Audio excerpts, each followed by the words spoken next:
Assalamualaikum warahmatullahi wabarakatuh. Teman-teman, kembali lagi di podcast Harmoni yang akan memberikan informasi seputar Kota Kediri bersama saya Ayu Ardita. Teman-teman, kita tahu jika sudah memasuki musim penghujan ya. Nah, memasuki musim penghujan ini kita tahu bahwa ada beberapa penyakit yang perlu kita waspadai. Salah satunya adalah demam berdarah. Dan saat ini saya sudah bersama dengan Bapak Hendik dari Dinas Kesehatan Kota Kediri. Bapak, selamat pagi. Selamat pagi, Mbak Ayu. Sehat, Bapak? Sehat. Alhamdulillah. Salam sehat dan sejahtera untuk kita semua. Baik. Bapak, kita kan tahu ya, ini kan sudah memasuki di musim penghujan. Nah, ini kan banyak ya Pak, kasus mungkin demam berdarah. Nah, ini teman-teman mungkin ada yang belum tahu, sebenarnya demam berdarah itu apa sih Pak? Demam berdarah atau biasanya yang kita sebut DBD ya, demam berdarah itu suatu penyakit infeksi atau infeksi virus dengue ya. Jadi infeksi yang disebabkan oleh virusnya dengue. Virus itu ditularkan melalui nyamuk ya, nyamuk Aedes aegypti penularannya. Jadi virus itu ditularkan oleh vektornya berupa nyamuk, nyamuknya nyamuk Aedes aegypti. Nyamuk kan ada beberapa nyamuk ya, ada yang nyamuk Aedes aegypti, ada yang mungkin nyamuk kulek yang biasa kayak ini nyamuk. Berarti ya yang demam berdarah itu terus nyamuk Aedes aegypti. Nah, nyamuk Aedes aegypti ini kalau biasa orang bilang itu nyamuk priayi ya. Kenapa itu Pak? Ya, karena dia hidupnya itu di air yang bersih, di tempat-tempat yang bersih. Malah di air yang bersih ya bersih. Pak? Di mana air yang bersih itu? Ya di kamar mandi, kemudian mungkin di belakang dispenser, kemudian di pakan minum burung, minum ayam, yang paling sering lagi juga di sekitar kita, misalnya di ban bekas, kemudian di ember, kemudian di kaleng-kaleng bekas ini, yang biasanya ini sulit kita kontrol ya di luar rumah ini. Karena nyamuk Aedes ini hidupnya di air bersih yang tidak bersentuhan dengan tanah. Ya, berarti malah ini di air yang bersih di ya air Pak? Yang bersih. Oke. Ya. Bapak, saya kan juga pernah baca ya Pak ya, bahwa nyamuk ini tuh ada jam-jamnya nih Pak. Benar nggak Pak ini Pak? Iya, jam serangan ini kalau nyamuk Aedes itu keluarnya menggigit kita semua itu biasanya di pagi dan sore. Pagi itu ya pagi sampai dengan sekitar jam 9 itu ya sampean itu ini dia menggigitnya sekitar itu, nanti kalau sore ya sekitar jam 5 sore itu mungkin sampai tergelincir matahari. Oke, baik. Jadi masyarakat perlu waspada ya Pak, apabila pagi hari, sore sampai menjelang malam hari seperti itu. Nah Pak, kira-kira nyamuk ini ada ciri-cirinya juga nggak Pak? Mungkin masyarakat yang belum tahu. Ya, kalau nyamuk Aedes ini ciri-cirinya ada belang-belangnya hitam putih itu ya. Hitam putih. Di kakinya seperti itu? Ya, ada belang hitam putih itu ciri-cirinya. Yang mudah ini untuk melihat kita ciri-cirinya nyamuk ya daur hidupnya itu. Yang pasti ya, yang pasti tempat untuk berkembang biak. Kalau dia misalnya di kamar mandi ya itu jelas nyamuk Aedes. Kalau dia mungkin di kaleng bekas, kemudian di mungkin tempat minum ayam atau burung, itu jelas Aedes. Kalau mereka itu misalnya di tempat yang kotor atau di istilahnya di tempat pembuangan air di limbah itu atau di got-got yang kotor itu biasanya nyamuk kulek itu. Oke, berarti itu beda ya Pak ya. Melihat untuk tempat hidupnya sudah bisa. Nah Pak, ini kita juga ingin tahu ya Pak, gimana sih Pak ciri-ciri orang itu terserang atau terinfeksi demam berdarah itu seperti apa sih Pak gejalanya? Untuk orang yang terkena infeksi demam berdarah ini ada gejala dan tandanya. Gejala tandanya itu yang utama panas. Demam dulu itu berapa hari itu Pak kira-kira? Demam itu kan bukan merupakan penyakit ya, panas itu gejala dari suatu penyakit. Jadi kalau panas ini tentunya penafsirannya macam-macam. Bisa panas flu, panas tifoid juga panas. Tapi untuk demam berdarah ini panasnya khas, panasnya itu khas, maksudnya panasnya tinggi, panas tinggi nanti terus seperti itu atau ada penurunan? Biasanya nanti kalau demam berdarah itu misalnya panas terus kemudian diobati misalnya paracetamol hanya turun sebentar nanti panas lagi. Sampai gitu. Turunnya hanya sementara karena obat itu bersifat hanya sementara saja nanti panas lagi. Tapi kalau panas karena mungkin flu, influenza ini kan di paracetamol kan sudah kadang sudah selesai. Tapi untuk demam berdarah panasnya tinggi, kemudian diobati ini ya tetap nanti balik lagi lah. Ini konsepnya kalau demamnya ini kan beda dengan demam yang lain ya. Jadi nanti biasanya masyarakat itu sering teledor atau mungkin sering menganggap itu panas biasa. Gitu. Iya. Nah, makanya nanti triknya ya kalau demam ini kita obati dulu, ya misalnya 1 hari pengobatan atau maksimal 2 kali kita obati. Kalau nanti tidak turun, tetap panas, lah itu kita harus curiga segera kita bawa ke layanan di rumah sakit. Karena nanti untuk demam berdarah ini masa kritisnya ya sekitar hari ke-4, hari ke-5 itu puncak masa kritis. Apa aja itu Pak nanti Pak biasanya? Nah nanti setelah demam itu kan nanti muncul bintik-bintik putih di kulit. Putih dulu ya Pak? Bintik merah. Bintik merah di kulit ya. Ada bintik merah di kulit. Kemudian nanti ada penurunan kesadaran. Kadang nanti berlanjut ini bisa muntah darah. Berarti itu ada tahap-tahapnya ya Pak? Ada tahap-tahapnya. Muntah darah. Karena nanti jangan sampai melebihi masa kritis ya, karena bahaya. Dan nanti kadang-kadang hari ke-4 itu si penderita itu justru malah kadang dingin. Tapi dinginnya tidak dinginnya orang sehat. Kalau dinginnya menggigil seperti itu? Enggak. Kalau dinginnya itu ya istilah anyep seperti pohon pisang itu ya anyepnya. Anyepnya bukan anyep yang anyep orang sehat. Ya. Tandanya bagaimana kalau dinginnya dingin misalnya sembuh, dingin orang sembuh sakit, ini kan orangnya kan tambah semangat ya, atau malah doyan mangan, terus kondisinya membaik ya, anak malah suka bermain. Tapi ini dinginnya dingin tidak sehat, anaknya jadi malah tambah loyo gitu. Tapi kelihatannya dingin tambah lemes. Ini yang mendekati break-shock seperti itu. Jadi ada penurunan makan, penurunan kesadaran, gitu.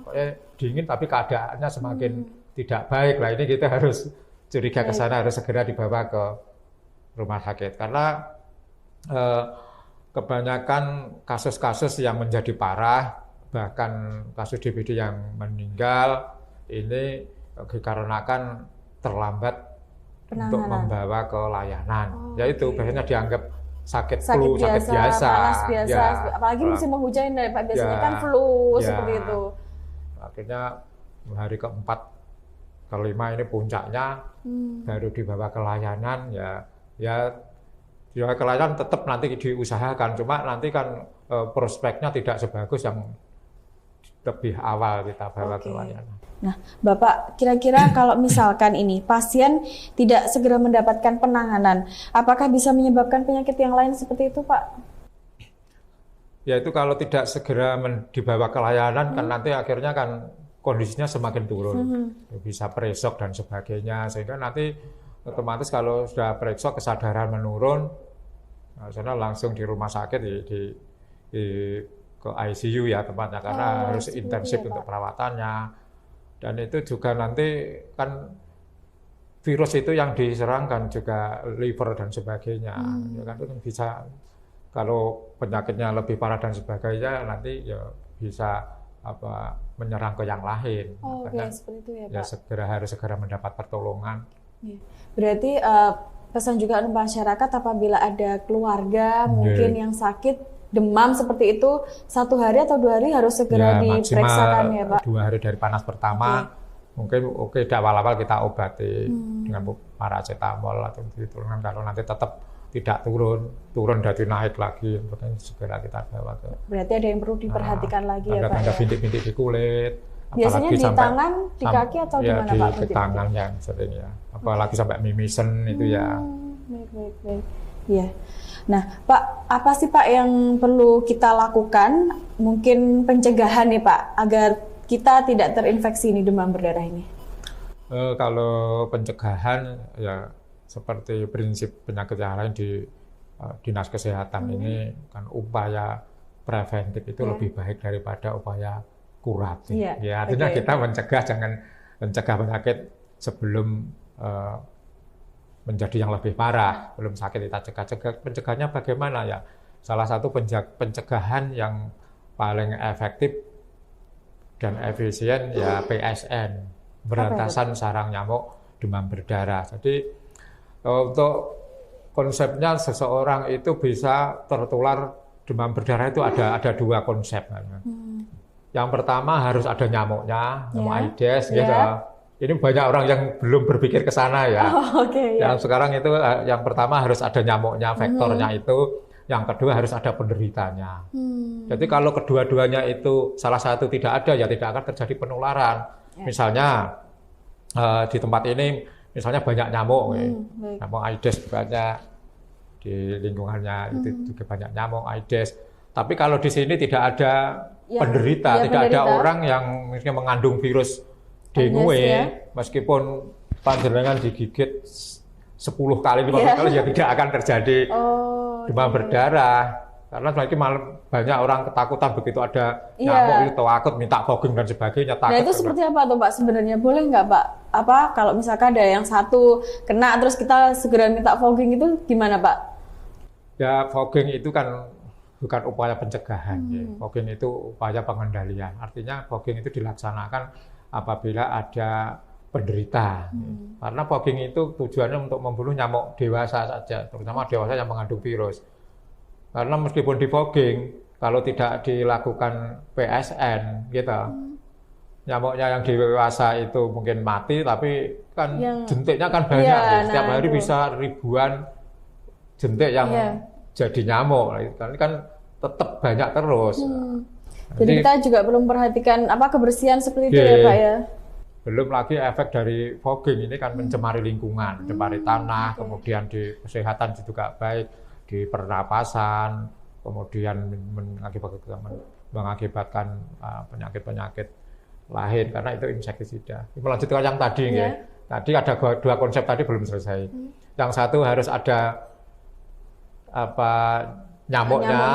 Ya, konsep yang kedua harus ada penderitanya. Jadi misalnya harus ada penderitanya, misalnya di sini, di lingkungan ini misalnya saya membawa virus dengue. Tapi kalau di tempat ini tidak ada nyamuk Aedes ya tidak akan menularkan kemana-mana. Menurut kita bersentuhan sebagainya juga tidak akan tertular. Karena biasanya tertular itu digigit, kemudian menggigit ke yang lain. Makanya kenapa konsepnya harus bersih, harus bebas dari nyamuk Aedes, bisa dari jentik, ini supaya tidak ada nyamuk Aedes. Kalau tidak ada nyamuk Aedes, meskipun ada orang yang membawa virus, kan tidak akan terjadi penularan. Karena virus itu tidak berasal dari lokal ya. Banyak orang dari luar wilayah, misalnya saya baru bepergian dari luar kota, dari Surabaya misalnya. Di sana saya digigit nyamuk. Nyamuk sana yang mengandung virus. Kemudian saya ke sini. Ibu saya kan sudah mengandung virus. Kemudian di sini ada nyamuk Aedes yang berkeliaran menggigit saya. Terus nanti menggigit panjenengan ya tertular. Makanya konsepnya PSN untuk menghilangkan sarang nyamuk sehingga nyamuk itu bebas dari nyamuk. Nah, di situ nanti kalau sudah bebas dari nyamuk, meskipun ada orang yang mengandung virus dalam tubuhnya. Orang mengandung virus itu belum tentu kadang langsung sakit ya, kadang masih sehat tapi itu tubuhnya. Terinfeksinya tuh berapa hari sih Pak dari dia digigit? Itu masa inkubasi sekitar 7 hari ya masa inkubasi ya, mulai dari digigit sampai sampai timbul gejala itu sekitar 7 hari. Tapi selama belum muncul gejala kan dia sudah mengandung virus kan tidak bisa menularkan lah. Makanya harus prinsip utama PSN ini sangat penting sekali, upaya yang paling efektif untuk mencegah demam berdarah ini adalah dengan PSN, pembersihan sarang nyamuk. Karena nyamuk itu berkembang biak ini karena ada media. Iya. Ya itu diantaranya air seperti tadi. Nyamuk Aedes yang menggigit ini kan nyamuk Aedes yang betina. Nah, kenapa dia menggigit? Karena dia mau mematangkan telurnya. Dimaksud dengan menggigit.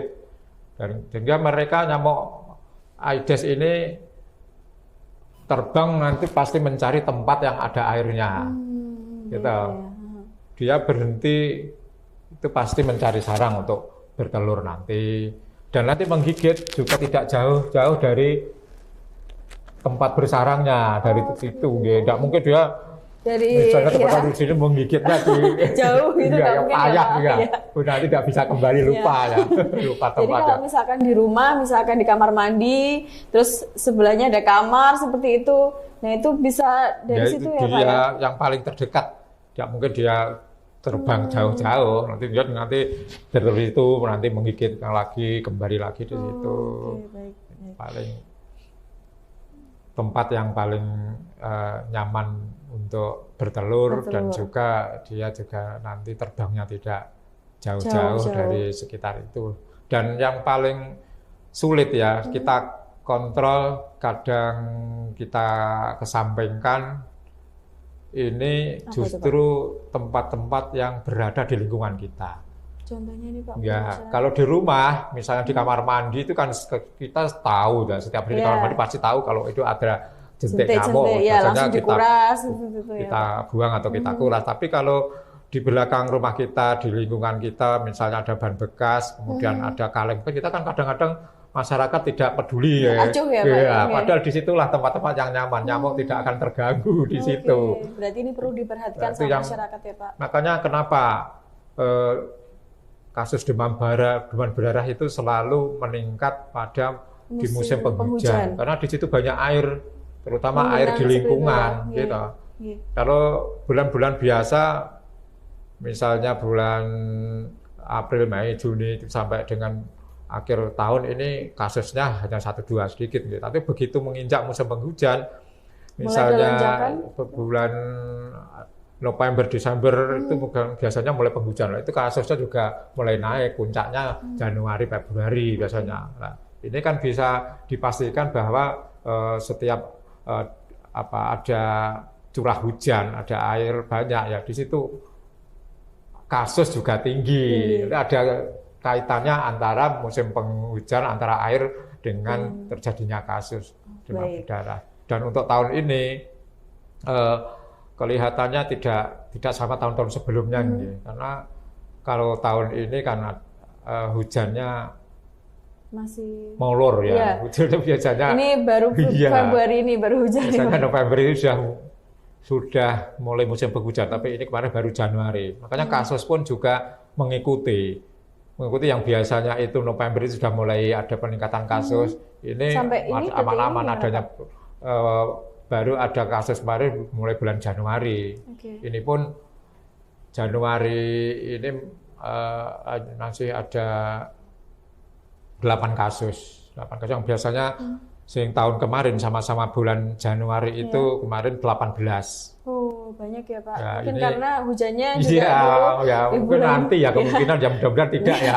Kemungkinan nanti juga puncak kasusnya juga mundur ya Pak, karena musim penghujannya juga mundur. Baik, Pak, sejauh ini apa sih yang dilakukan oleh pemerintah Kota Kediri, terutama Dinas Kesehatan nih Pak, untuk mengedukasi masyarakat tentang demam berdarah sendiri?